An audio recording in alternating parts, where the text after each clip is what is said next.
kauturan, mayong adlaw sa inyo tanan.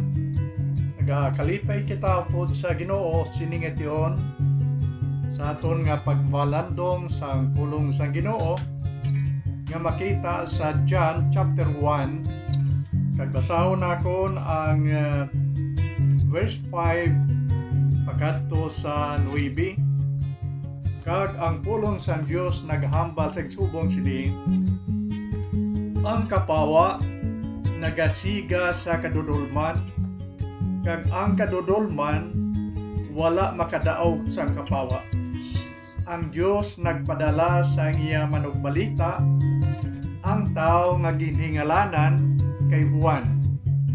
Nagkari siya sa pagsugid sa mga tao nanungod sang kapawa. Ginsugiran niya sila agod nga ang tanan magpamati sang minsay kag magtuo.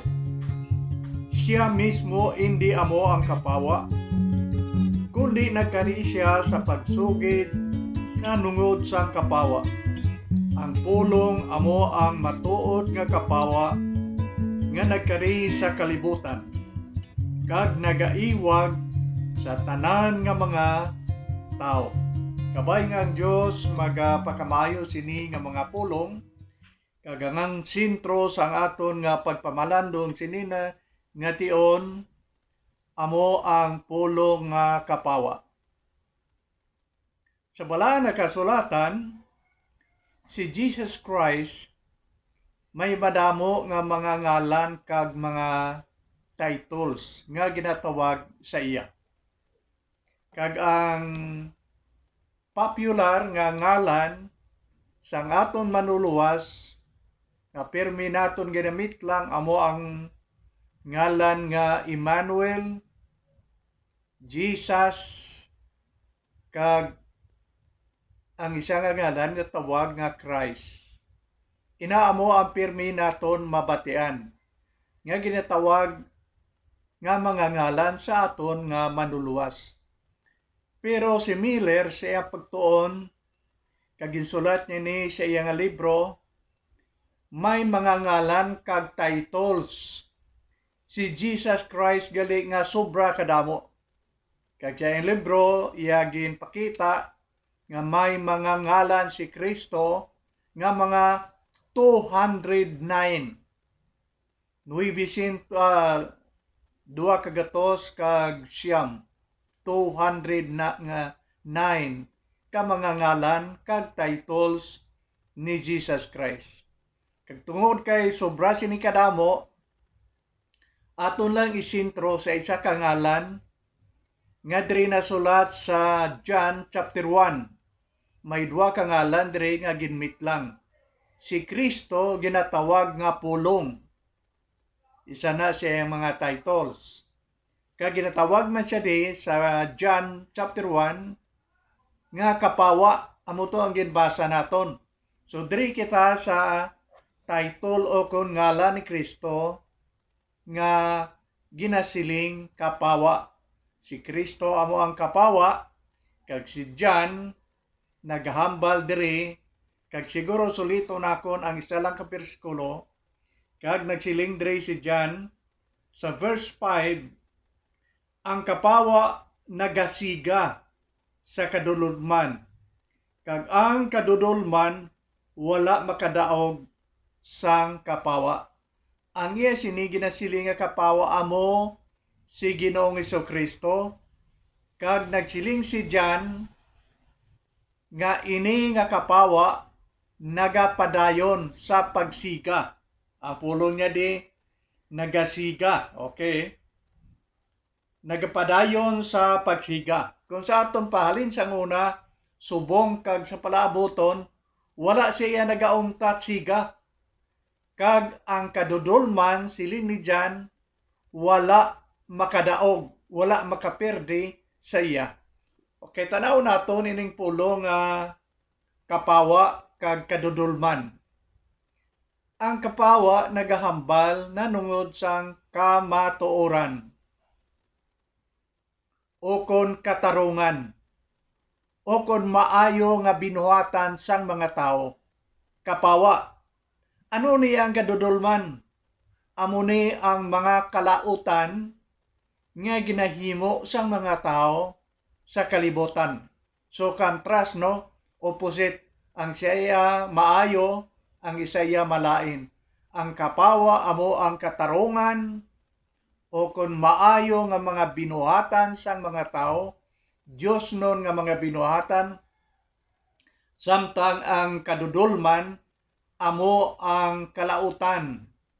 Kag ang utok sa paghimo sang mga kalautan si Satanas, samtang sa piyak nga bahin ang utok iya sang mga nagahimo sang maayo, sang matarong amo si Ginoong Kristo nga ginatawag siya nga kapawa. Now, kung ining duha suno sa ginahambal sang Bible, mas gamhanan ang kapawa kaysa kadudolman. Kaya ang siling ni Jan, ang kapawa nagasiga, kag ang kadudolman wala makaperde o kumakadaog sa iya. So mas gamhanan si Kristo nga amo ang kapawa ikumparar kay Satanas nga amo ang utok sang tanan nga makalootan diri sa kalibutan. Ang kapawa hindi mapalong. Kung sa kalayo pa hindi mo siya mapatay, hindi mapalong. Ang ginhimo ni Satanas kung aton nga tanawon siya Mayo, nagaselebrar na kita sang Pasko, halin pagid pagkatao ni Jesus Christ, nagapaninguha na si Satanas nga hindi madayon gid ang misyon ni Kristo diri sa dota sa paghatag sang kapawa sa mga hunahuna nga nadulman sang mga tao sa kalibutan.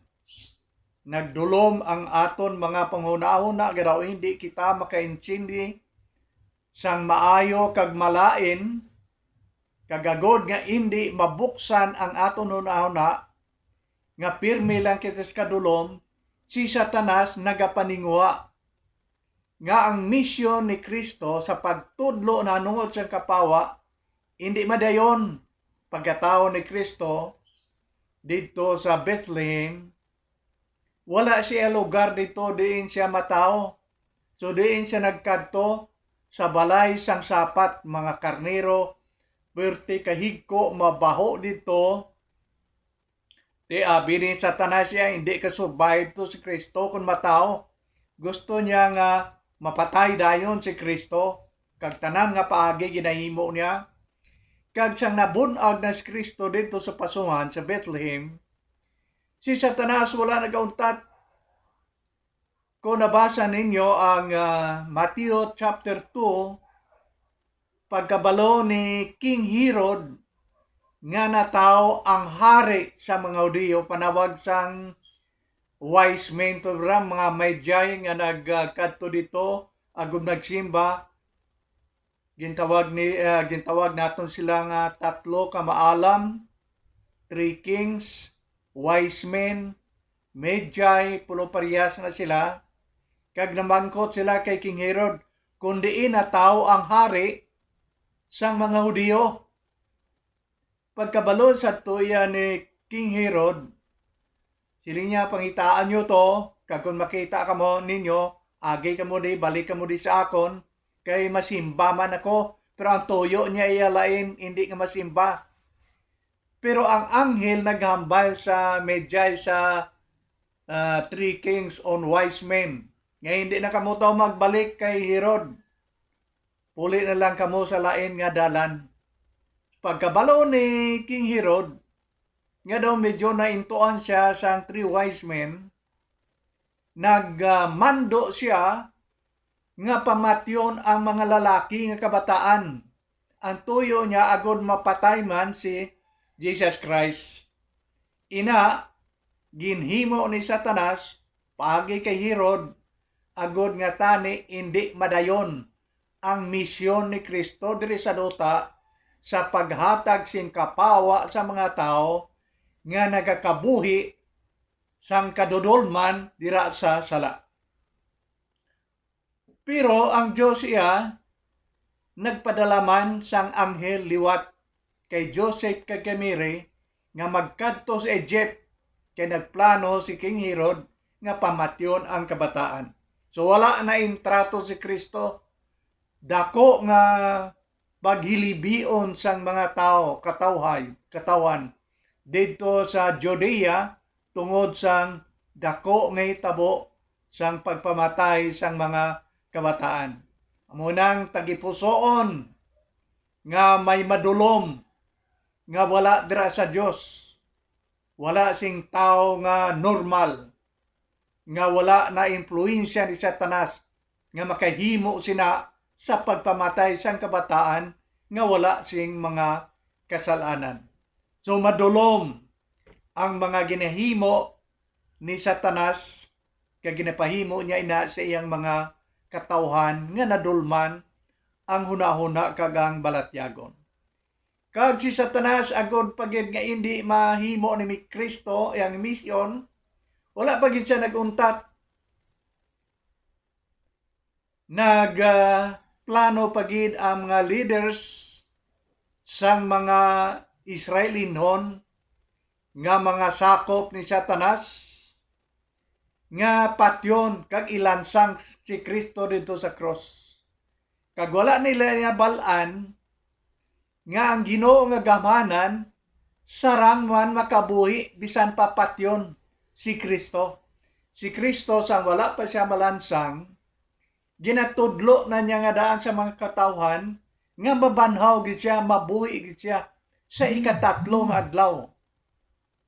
Nabalaan ina sang mga followers ni Jesus Christ nga ginhambal kag nadumduman nila sang nabanhaw na si Ginoong Kristo. Sining tanan nga mga kadudulman, siling sang Bible, wala makapalong, wala nakapirdi sang kapawa nga amo si Kristo. Nga bisan anong plano nila sa pagpatay kapag palong sang suga nga amo ang kapawa nga si Kristo, wala sing makapirdi. So doon naton nga nasulat ni sa Bible. Ari ini sa John chapter 1 verse 5 nga wala sing makapalong ang nagasiga nga kapawa nga amo si Kristo, wala sing makapatay, wala sing makapalong. Halin sang una subong kag palaaboton, wala sing makapalong sa sini nga suga nga amo si Ginoong Kristo nga ginasiling kapawa. Kag mga kautoran, ari pagid ang isa ka kamaturan nga aton tanawon. Si Kristo ginbunag kag nagkabuhi diri sa duta. Sulod sa mga 33 ka tuig, ginlansang si Kristo mga 33 siya edad. Pero ang Bible nagatudlo sa aton nga bisan isa ka bilog nga sala, wala gid sinakasulod sa kabuhi ni Kristo. Wala sing sala nga nakasulod sa una-una ni Kristo. Wala siya nakauna-una bisan isa ka sala. Kag wala man siya sing ginbatyag nga nakasulod sa kasing-kasing bisan isa lang kasala. So ini nagapatag nga ang sala, ang kadudulman, wala gid nakaperde kay Kristo.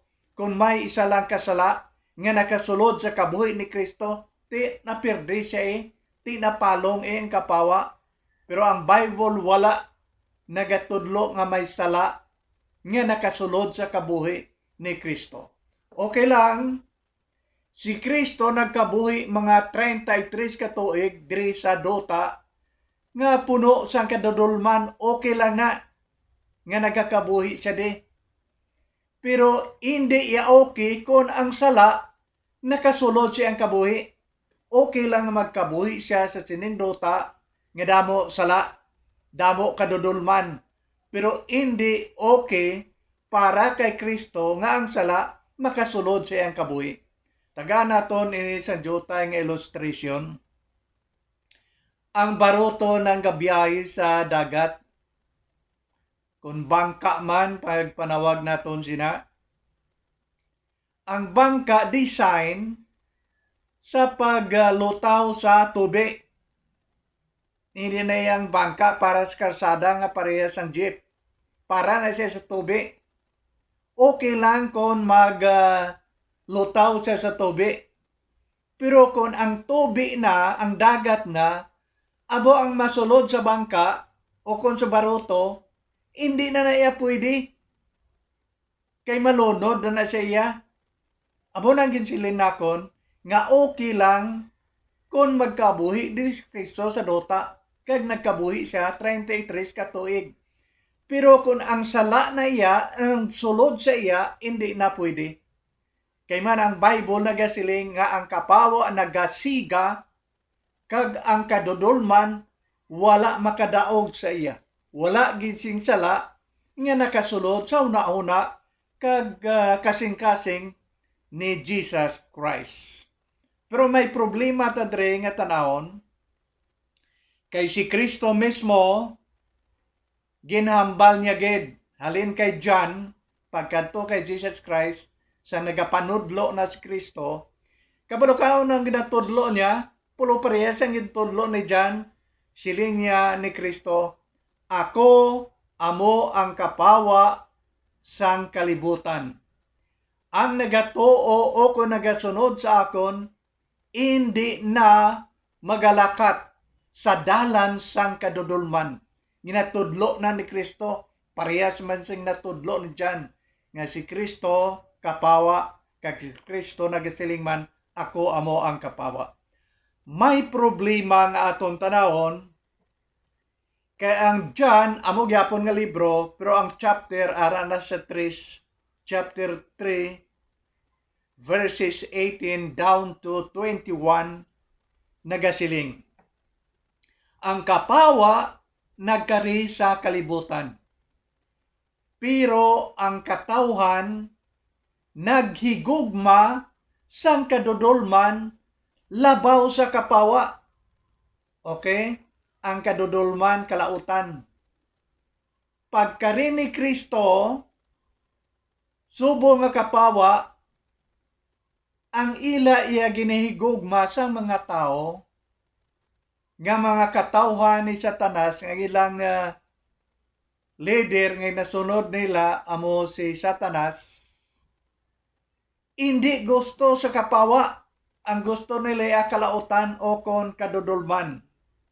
Kagan siling ni sa John chapter 3, kung padayonin nato ni napagtuon, nagasiling siya nga hindi sila gusto sang kapawa kay basi makita ang ilang malaot nga mga hinimuan. Pero ang mga tao yung nagahimo sang Diyos ng mga bagay, gusto magpalapit sa kapawa agod makita ang ilang Diyos nun maayo nga mga binuhatan. Kag si ibabaw sina nga mga bersikulo nagasiling, ang amay wala nagpadala sa iyang anak sa paghukom sa kalibutan, kundi agod nga ang mga katawhan maluwas sang aton mga kalapasan nga nagadala sang kamatayon. Pero siling sang Bible, ang mga tao wala nagtuo kay Kristo, subo nga kapawa. Ginsikway ang kapawa, kag ginpalabi ang kadudulman. So siling niya, kung amo ng plastada, ang tao hukman sang Diyos. Hukman, kay ginhigugma sang tao ang kalautan. Ang hindi maayo nga mga buhat. Okay. Ang aton tanawon, kag amo ni nasiling nakon, nga daw problema jutay. Tanawon naton kung ano ang kutob sa aton mahangpan sini. Ang tao naga-question. Nya hindi bala ang Dios gugma? Ti amogin man na iyang natudlo sa Bible. Ang Dios gugma, kag may sugo siya, dapat man kamo maghigugmaanay. Ti ang siling naman sang mga katawhan, ti paano ang Diyos nga nagahigugma sa aton, nga silutan niya kita sa impyerno, kay inatudlo sa Bible, nga walay katapusan nga silot, impyerno kalayo, ibutang sa kalayo, sa wala sing katapusan nga silot. Di nang gugma sang Diyos. Kung ginahigugma niya kita, maantos niya nga silutan kita sa kalayo. So siling naton daw tuod no. Kaya aton gani kabataan nga ginahigugma naton, hindi man ta kabatas nga silutan naton. Di ano yang Diyos? Ang Diyos gugma nga kaya niya nga silutan kita. Okay, kung tanaw na naton nga side, ayawan ta huna-huna. Pero doon po naton nga ang Diyos gugma, kag ang Diyos matarong. Gugma kag siya matarong nga Diyos. Now, kung hindi niya pagsilutan ang sala, hindi siya matarong nga Diyos. Katulad abi sang judge. May isa ka tao nga nagpangawat. Napamatud-an gid nga siya ang nagpangawat. May mga witnesses nga nagasiling, kita namon nga siya nagpangawat. Tapos mapamatud-an nga ini nga tao nagpangawat kag magpanukpok kay ang judge ang lamisa kag magsiling, napamatud-an sini nga korte nga ikaw nagpangawat, tungod kay napamatud-an nga ikaw nakasala, hilway ka na, pwede ka na kapuli. Ano na nga klase sang judge? Natarong na nga judge. Sila mo hindi, amo ina ang Diyos, napamatud-an nga kitang tanan may sala. Tungod kay napamatud-an nga kitang tanan may sala, ang bayad sang sala, siling sang Bible, kamatayon. Okay? Tanan kita, ang silot sina, kamatayon. Pero si Kristo nagkari. Ginpanghimatya niya ina sa cross. Kag sa pagtuon gani sang mga katawhan sang Bible, sa pagbalik ni Kristo, makita pa naton kung buhi pa kita sinangation ang pilas ni Kristo siyang kamot, siyang kilid kag siyang tiil. Ina amo ang tanda nga ginbayran ni Kristo ang aton sala, agud hindi kita masilutan sa impyerno. Amo nang tuyo niya di, kag amo na ang ginhambal ni John, nga witness ako nga si Kristo, siling ni John, amo ang kapawa nga nagadala sang kapawa sang kalibutan. Karon kung nahigugma kami sa sala, kag hindi ka magbiya sa kadudulman sa sala, kag magkadto kay Kristo, subo nga kapawa, ti ang imo iya ginahigugma ang hukom, hindi ang kaluwasan. So ang Diyos nga matarong, magahatag iya sang insakto nga hukom. Ginbayra niya na gani, siya nga hamili nga dugo agod maluwas kita, pero kung ginahigugma ginaton iya ang kadudulman, ti ang Diyos sobra gid iya kaalwan. Sa Mateo, sa libro bala sang Mateo, 3 ka bisis ginsulat ni Mateo nga ang mga tao nga nagalakat sa kadudulman sang sala, ibutang man sa Diyos sa lugar nga madulom. Ano ina nga lugar nga madulom? Linaw sang kalayo nga amo ang impyerno. Katulad ng si Mateo nagambal, o sige, nagugmagin man kamo sa kadudulman, ti paayunan kag sakyan na lang ina sang Diyos, ibutang na lang niya kamo sa lugar nga madulom, nga amo na ang gusto niyo. Kagina nga lugar nga madulom, nga ginhambal ni Mateo 3 times siyang libro nga sinulat, ina nga lugar amo ang impyerno. kay naigugma man ang mga tao sa kadudolman, siling ni Mateo ibutang man siya sa Diyos sa kadudolman nga amo na nagustuhan niya, kagina nga lugar, amo ang perno, din ang tao magaantos adlaw kag gabi sa wala sing katapusan. Kag dira ginadescribe sang iban nga manunulat sa Bible nga didto sa impyerno nagabagrot ang ngipon, ang unto sang mga tao. Ina tungod sang sobra nga kainit. Kag iban naga-interpretar man nga ang pagbagrot dito hindi literal nga unto gid nga nagabagrot, kundi nga daw nagbasol sila sa ilang kaugalingon nga nga wala sila nagpamati sang mensahe sang Dios nga ara sa kasulatan. Kag tungod sang ila pagbasol sa kaugalingon, siling sang Bible nagabagrot sila sa ilang pagbasol sa ilang kabuhi. So amoy na nga hindi kita magpakatiga, si Kristo ang kapawa nga nagahatag kasanag sang aton na dulman nga una-una, huna-hunaon naton ini kay man panahon ini nga ginatugot sang Dios sa aton sa pagliso halin sa kadudulman pagkadto sa kapawa nga amo si Ginoong Hesukristo.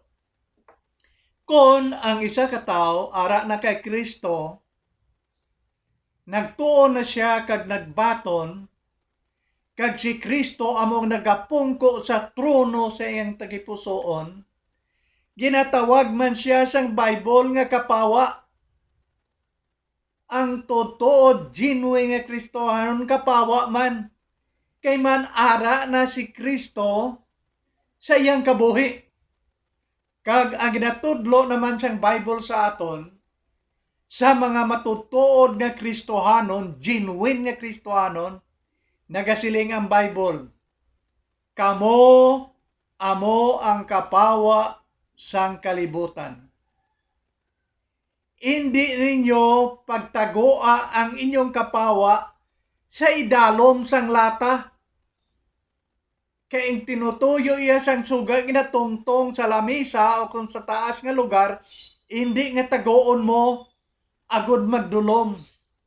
Kag ang tuyo sang Bible nga agsiling niya ina, agud nga mga tao palibot nga wala pa sang kapawa, makakita sang tutuod nga Kristohanon nga kabuhi, nga puno sang kapawa, kag kun ila ina makita, makapamalandong na sila, kung sa aton pa ang aton kabuhi mismo, nga Diyos non, Kristohanon, makapulig pagbugtaw sa mga tao palibot naton, kag makapamalandong sila pagi sa aton kabuhi, kag makahimaya sa Diyos didto sa langit.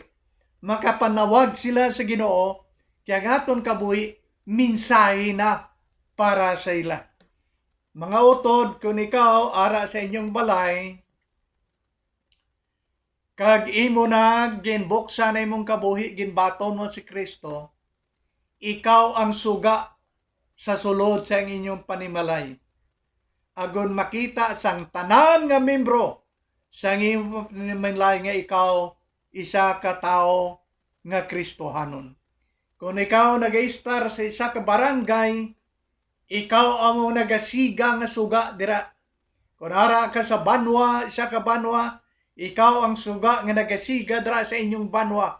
Kung ikaw nag-istar sa siyudad, ikaw amo ang suga, espirituhanon nga suga nga nagasiga sa inyong siyudad.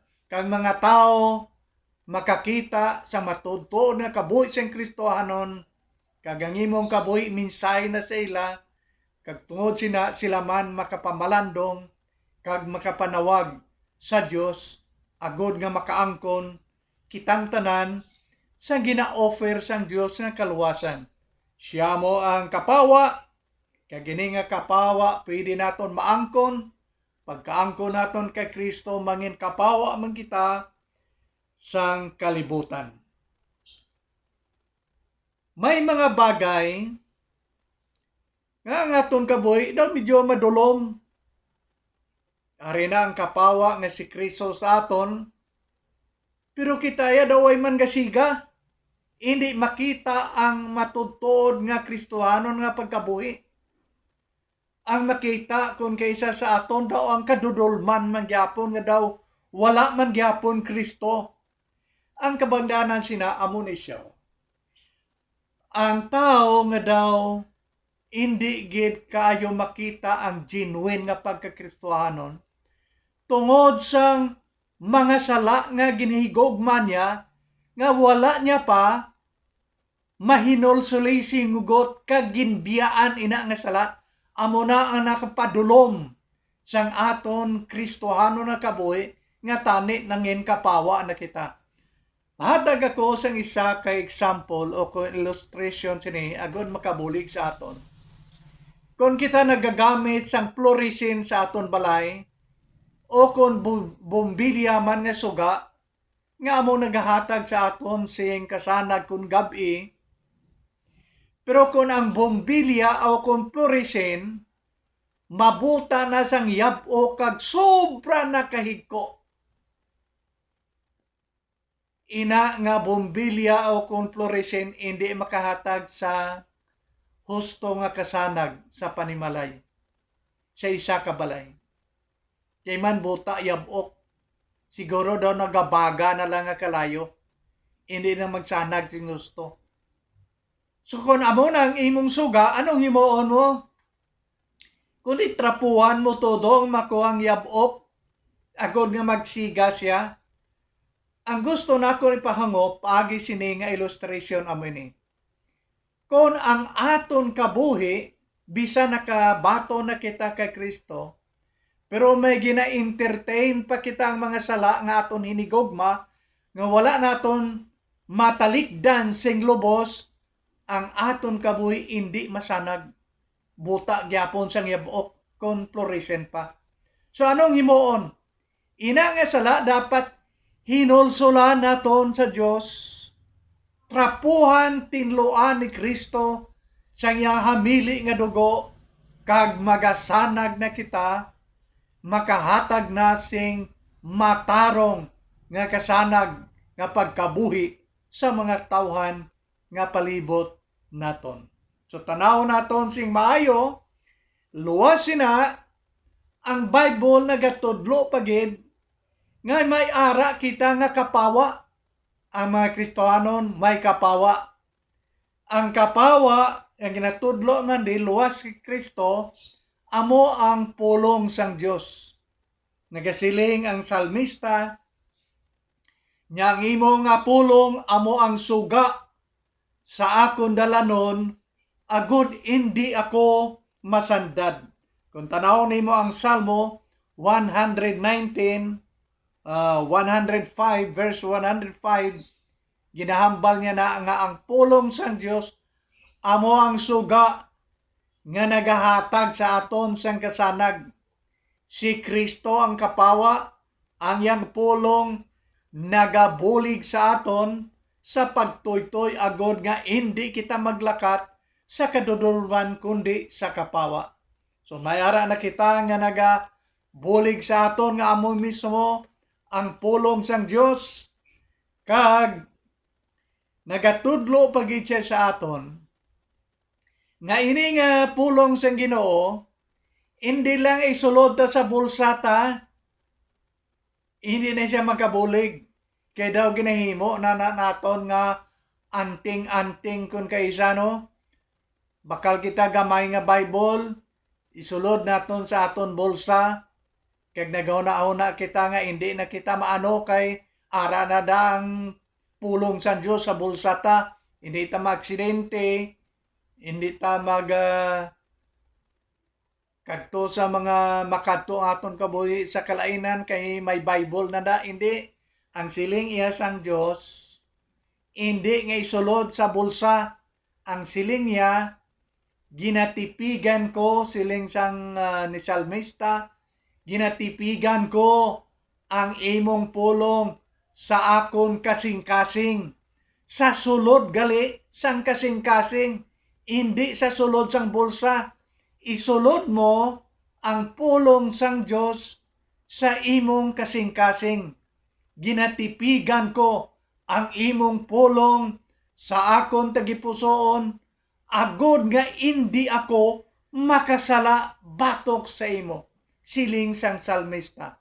So tipigi ang pulong sang Dios dira sa imong tagipusoon, pamalandungan nimo ina, agod nga indi ikaw maglakat sa kadudulman kag makahimo sing sala batok sa kabubuton sang Ginoo. Susuliton ko, hindi lang isulod ta sa aton bulsa, mayo man na nga may Bible ang aton bulsa, pero mas maayo gid kung ang pulong sang Dios ang kasulatan ara natago sa aton tagipusoon. Agod nga makatoy-toy ina sa aton nga mga dinalan o kung pulong sang Dios sa paglakat sa kapawa, hindi sa kadudulman. So mga utod, sa siningation, ginaagda kita sang isa ka propeta nga amo si Isaias. Sining ni propeta Isaias kari, gina-invitar niya kita. Kari kamo, siling ni Isaias, magalakat kita sa kapawa nga ginahatag sa Dios. Nagapanghagad siya sa aton. Siling sang propeta, sige kari kamo, magalakat kita, upod kita, lakat sa kapawa nga amo ang ginahatag sang Dios sa aton.